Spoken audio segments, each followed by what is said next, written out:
19th, 2025. Can I have a roll call, please? Just as a reminder to all who are in attendance, this meeting is being recorded and live streamed on the county's YouTube page. Calling the roll, Ms. Simon. Here. Mr. Schlepper. Here. Mr. Hauser. Mr. Hauser is absent at the moment. Mr. Jones. Here. Mr. Miller. Mr. Miller is absent at the moment. There is a quorum. Thank you. Any public comment? No, Madam Chair, no one is signed in. Can I have a motion to approve the minutes from July 2nd? Moved. Second. All in favor? Aye. Okay, minutes approved. First item, I guess we're going to skip to 2025-0242. Resolution number 2025-0242, authorizing a contract among Cuyahoga County Workforce Development Board doing business as Greater Cleveland Works and Youth Opportunities Unlimited in the amount not to exceed $6,475,025 for the Comprehensive Case Management and Employment Program, Employment Education and Training Services for Young Adults. Good afternoon, Marcos Cortez with Health and Human Services. This is a new contract with Youth Opportunities Unlimited for the Comprehensive Case Management and Employment Program, or as we like to call it, CCMEP. CCMEP was created with the goal of improving the education and employment outcomes for youth and young adults. The program seeks to provide youth with comprehensive, high-quality services that will help youth escape poverty by making progress on career pathways to sustainable employment.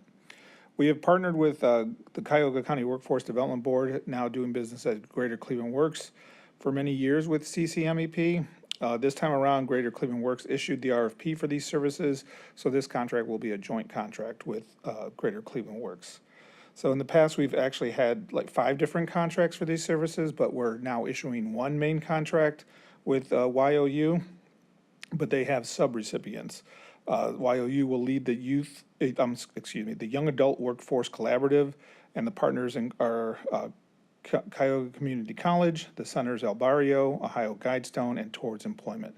So the idea is that this strategic partnership strives to unite best practices to deliver CCMEP services under a single integrated provider. And we have Paul Bounds here from Cuyahoga Jobs and Family Services, who's the program administrator for CJFS, who can better answer any programmatic questions related to this. Thank you. Any questions, committee? You do, Trying Councilman to formulate my question here, but I just like a little further understanding of this partnership. You mentioned all these parts, El Barrio. Not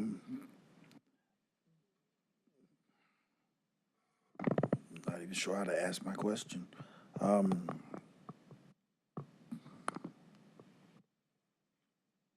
I'll hold it. I'll hold the thought, yeah. So I do have some questions.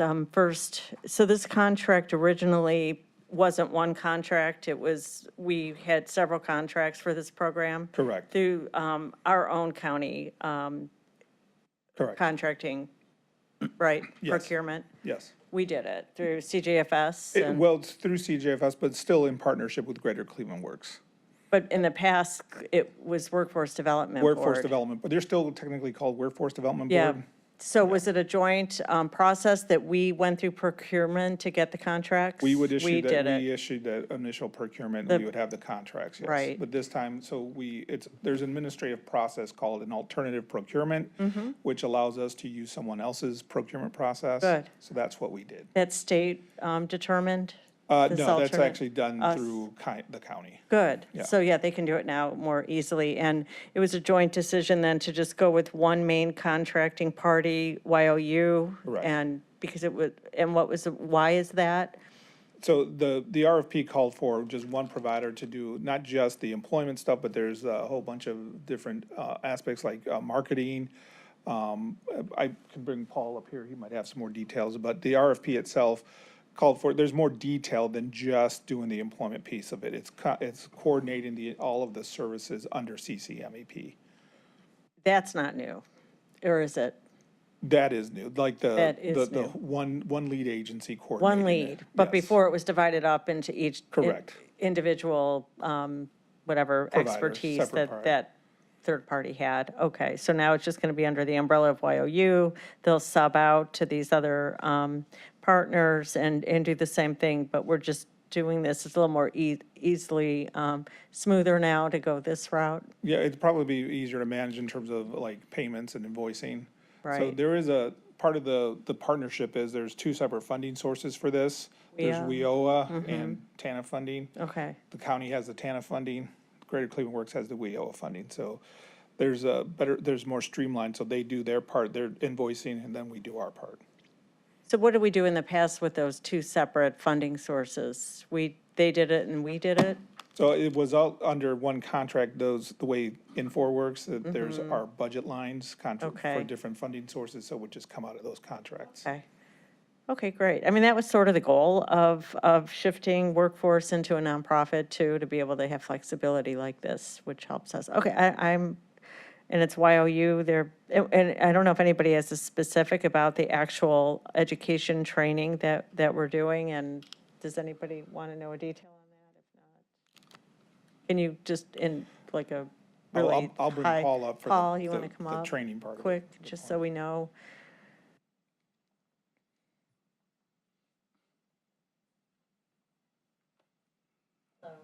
Good afternoon, Chair, Committee.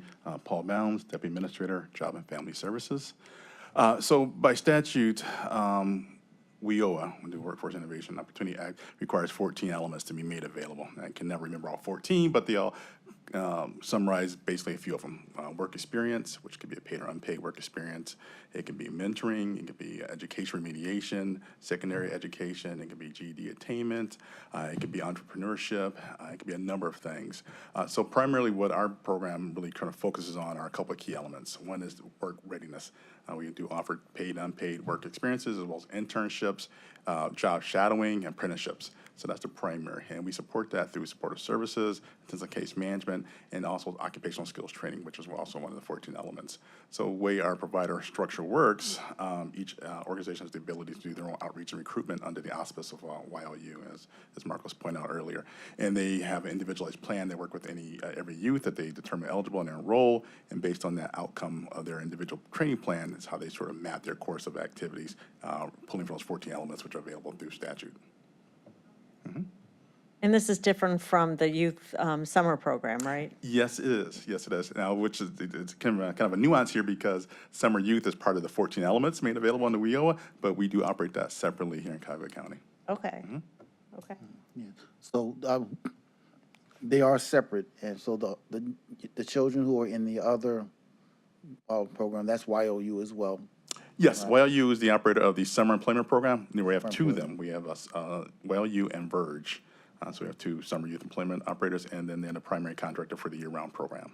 But yes. This one is year-round, or? Yes, this is year-round, yeah. And so we do have a carve-out. So for the summer youth program enrollees, they have the ability to be re-engaged with a provider for year-round services. So if Tom is not part of the year-round program, but Tom is part of the summer employment program, at the end of that work experience, Tom has the ability to be enrolled into year-round CCMP services. What is the age of the children who can be a part of this? So CCMP by statute is age 14 to 24. How are they reached? How do the children become a part of this or get access? This is a quite robust outreach protocol every provider has.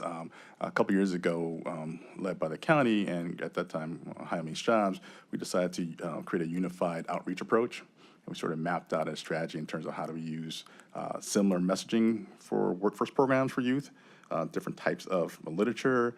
We even built in social media aspects of it. So we have a really robust social media advertisement campaign. And that's used as a platform. All the providers use the same similar type of marketing outreach materials. So they do outreach events. They host at schools. They host at community engagement opportunity events. They do a number of ways that touch the capacity.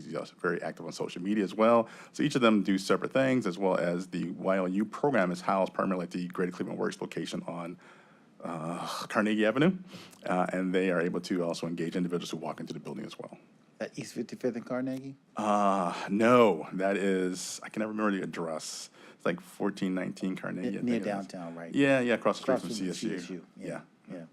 Okay. So can a child, if they want to be a part, do they walk into the building? Do they make a phone call? A couple ways a person can reach, which is How do- really how kind do of, again, it's part of our outreach strategy. We really kind of expanded this, right? So yes, they can walk into the Greater Cleveland Works building and say, hey, you know, I want to enroll. They can do outreach that way. We do have on the Ohio Office of Workforce Development webpage, for persons search for youth programs in the state of Ohio, that is a default search that comes up high, and there's an ability to click on, I want to learn more, and it'll drive them to the Cuyahoga County contact information page, where they can submit their information, and we get that information, we can reach out and connect them with their provider. And again, as I said, each individual provider does their own outreach and recruitment, as in they do it for various ways, through social media, through community events, do literature, et cetera, et cetera. So they can reach a couple different points. They can reach them through the JFS portal, they can reach us through the State of Ohio Office of Workforce Development portal, and they can reach us through the Greater Cleveland Works one-stop office, or through our community service providers portals. Can you get us a one-sheeter or something like that if I wanted to share with my Yeah, constituents? yeah, we have a really cool marketing flyer. We can make sure you guys get a copy of that and can share it around, yeah. Thank you. Good idea. Go ahead. Hi there. Through the chair, just a couple of general questions, more data driven, because that's something, I'm a big nerd and I love asking questions about that. I know that U has kind of two tracks, if you will. They have kind of an employment approach and then a school programming approach. Can you just kind of differentiate how those programs diverge? What does a employment program look like? I know that's probably 14 through young adult, as opposed to a school program, at least under this umbrella. Right, so just to give you some context to this, WIO is divided into two subsets. There's classified as in-school and out-of-school youth. Okay, so in-school youth range the age, beginning at the age 14. Now, depending on the individual, they can't be older than 21. They can have to be in either secondary or post-secondary school to be classified as in-school. So their outcomes are really driven by a couple of things. The in-school youth attainment of that degree, diploma, some type of educational attainment. That's the primary. Now, we do, as I mentioned earlier, have the 14 elements, so other things can be part of that process outcome. So an individual meets with a caseworker and develops a individualized plan and strategy to determine exactly what they want to do after about 12 months, because the actual program models are built on a long-term sustainable model. So you have the ability to reach your goals plus 12 months of follow-up after attainment of those goals. So for the out-of-school youth, which begins at age 18 through 24, it could be driven by a couple of indicators. It could be an employment outcome, it could be an education outcome, it could be a, skill-based outcome. And all those are tied into a level of comprehensive case management that helps resolve and address barriers, help that person get to that particular outcome. So it's not a particular generic track all customers go through. It's individualized based on what the person's outcome is. That's incredible. Thank you so much for that. The other question I had through the chair is tracking this data. So when we think about, I'm going to use the phrase student success, right? There's a whole lot of different ways that we can track student trajectories throughout their life. So what does that look like? I guess specifically through YOU, what is it that they're focusing on? What does success look like, and how are they tracking that data? All right, so that's a very complex question, so let me try to unpack that, right? So there are a couple of things. So anytime you talk about federal dollars, there are reporting and performance requirements. So per statute, under the Workforce Innovation Opportunity Act, there are a couple of elements that every state as well as every workforce system has to adhere to.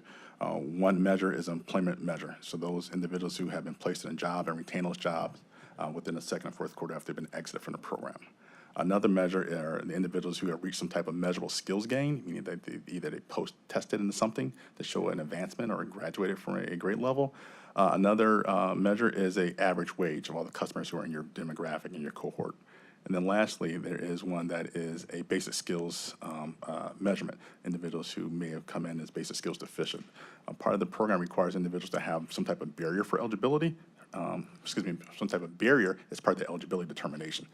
So that barrier is going to be something that prevents them from becoming gainfully employed. And so part of the basic skills determination, we measure whether we've addressed that and resolved that. Okay? So that's one piece. So there are different measurements to reach that.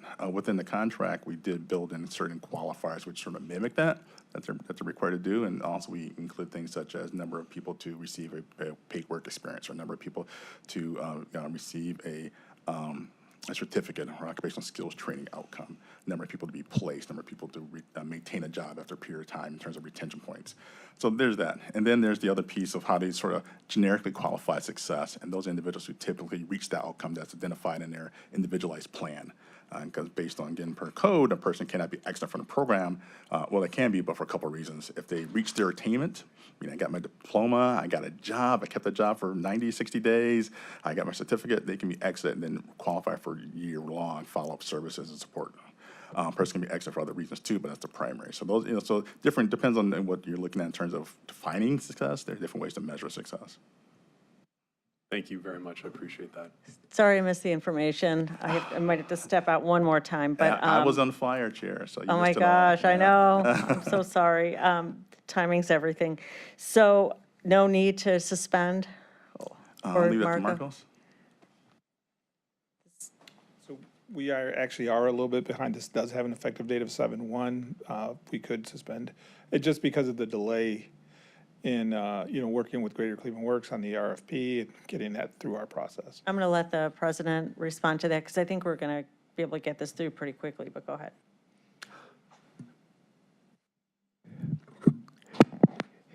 It's your call, but I would just say it would still be before summer recess on August 5th if we didn't suspend, or if we did suspend, we can pass it next Tuesday. Yeah. I don't think this is an emergency. I think we're getting a bit willy-nilly with suspensions. So I'm going to, nobody's in jeopardy of not No, getting paid, that- right? no, that we're Okay, so fine. as long as there's nothing, like vendors not being paid, I think we'll just make a motion to move it out of committee and be read a second time at the next full council meeting with a recommendation of approval. So do I have a second? I'll second. Okay, all in favor? Aye. Okay, thanks so much. Thank you. Okay, next item. Resolution number 2025-0243, making an award on requisition number 15867 to various providers in the amount not to exceed $1,212,963.97 for school community-based Closing the Achievement Gap services. Good afternoon, Kathleen Stewart from Family and Children First Council. This is for the Closing Achievement Program, where we are going to work with school districts to provide the Closing Achievement Program. It's to help children who are behind in their grades to matriculate up back into their correct grade. They also get support through the linkage coordinator within their school districts. We did do an RFP for the process. There were 5 schools who responded to the RFP who are going to be a part of this contracting period. I have data if you all need it. We do have some other outliers for this particular contract right now, and I have answers to those questions as well. Okay, any questions, comments? All right, yes. Councilman Schlepper or Councilman Jones? Okay. All right. Good morning, afternoon, Kathleen. Good afternoon, All sir. right. You mentioned you had some additional information or data? Yes, sir, yes. So so we do not have the data for 2025 just yet. We Okay. did meet with Case Western Reserve yesterday, who is our evaluator. We are gathering all of the information for this school year, so that report should be available by October of this year. So we will definitely forward that to you as soon as we get it.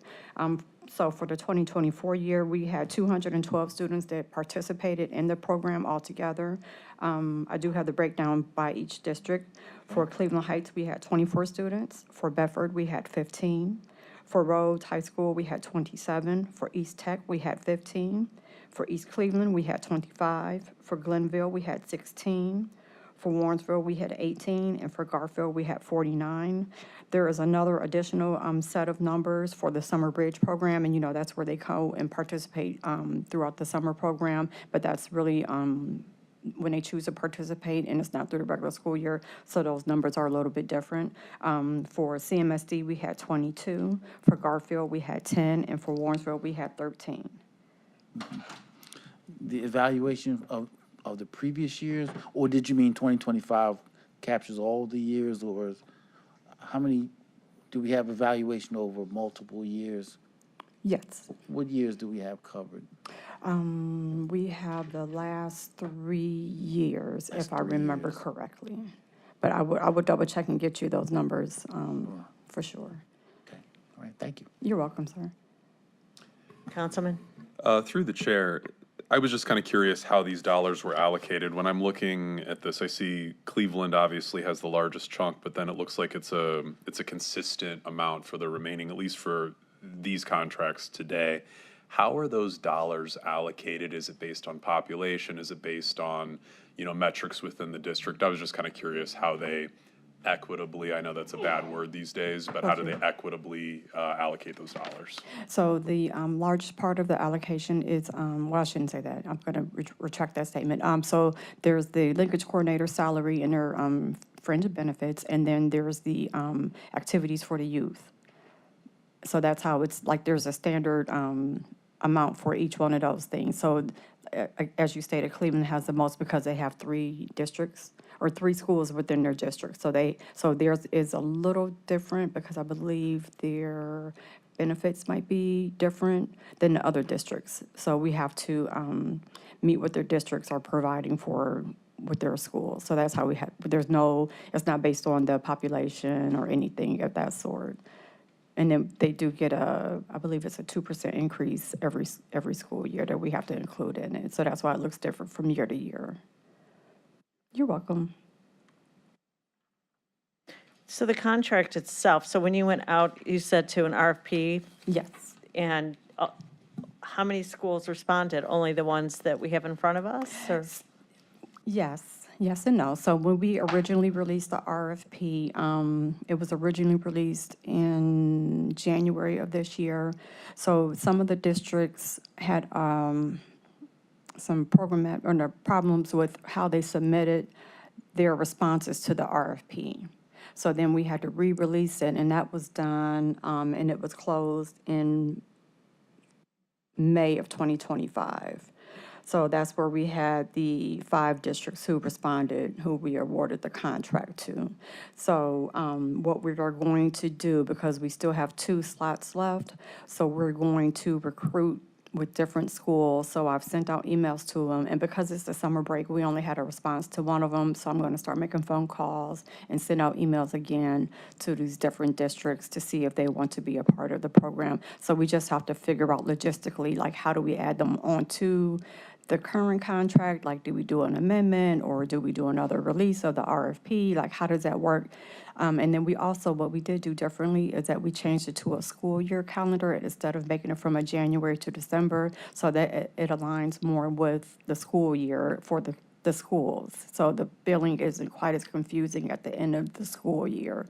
So that's why we wanted to make sure that this RFP, this contract was being started, with the August 1st date, so we can make that switch over, and there won't be a loss of services for the students. And so what are the 2 potential new schools? We don't know yet you until we don't hear, know? no, because we have to figure out which, like, how we're going to go about adding them to, like, do we do another re-release of this particular RFP, or do we have to do a whole new RFP? So I am set to talk to Marcos Cortez's department, the DCAP, and Department of Purchasing to see how we work that out logistically to make it a fair process. You said that a couple schools submitted, or several but they were they deficient did, in the and they were application, deficient in their response. How many were, Exactly. how many applicants were deficient in their responses? Roughly? Two. It was 2. So this yes. potentially could be the 2 that would come back to fill the slots? They The 2. they could. Or it could be others? It could be, or it could be others. It's just hard to say. Okay, Yeah. and these are the schools that have been part of this program now, right? I mean, these are the continuation, they've, Yes, the nothing new? 5 districts. The 5 districts we've had. Yes. Madam Chair. Okay, and then Council President? What are the 2 schools that were deficient? It was Garfield Heights and Richmond Heights. Yes, And Garfield has been there from the beginning. they have. Yes. I'm sorry, Garfield is the original school. They were. CTAG was started of the concerns Yeah. that we had in yeah, I Garfield. thought so. So, yeah. Ironic. If you release it or however you choose to, the next step, will it all be done before the start of the school year so that there's no interruption or? Well, technically, we cannot, we had to wait for this contract to move forward and be approved before we can move forward with the next step, unfortunately. So we're going to work as quick as we possibly can to get them on board. So hopefully I'm shooting for October, November. So we'll just have to see. When does the school year start? It starts next month. So if this gets approved by August, like I'm set and ready to go as soon as we get this approved. So Richmond would be new. Richmond would be new if they get, yeah. Garfield is one that was always with us. So their deficiency means they're not going to, there's going to be interruption of their services. Yes, that is correct.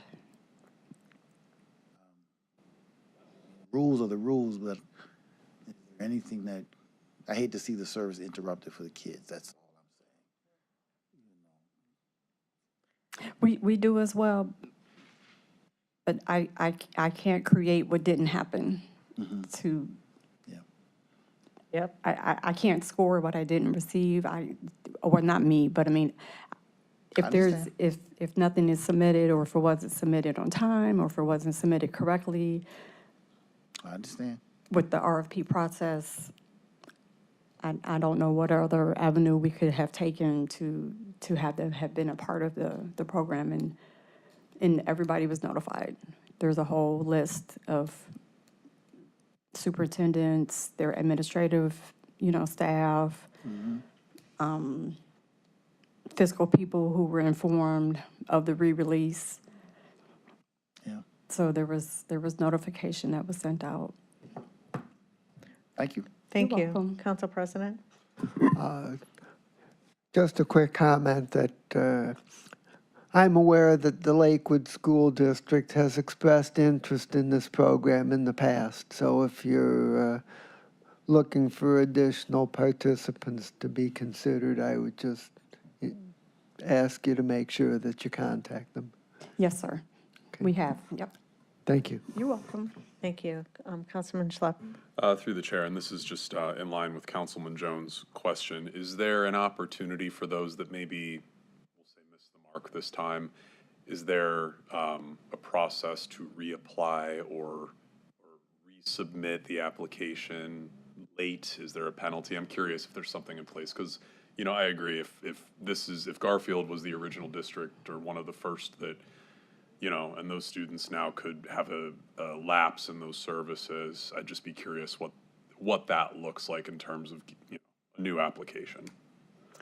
So from my understanding, when we release an RFP and there's a timestamp when you have to submit it by 11 o'clock that morning, it has to be submitted electronically or you have to turn it in by person.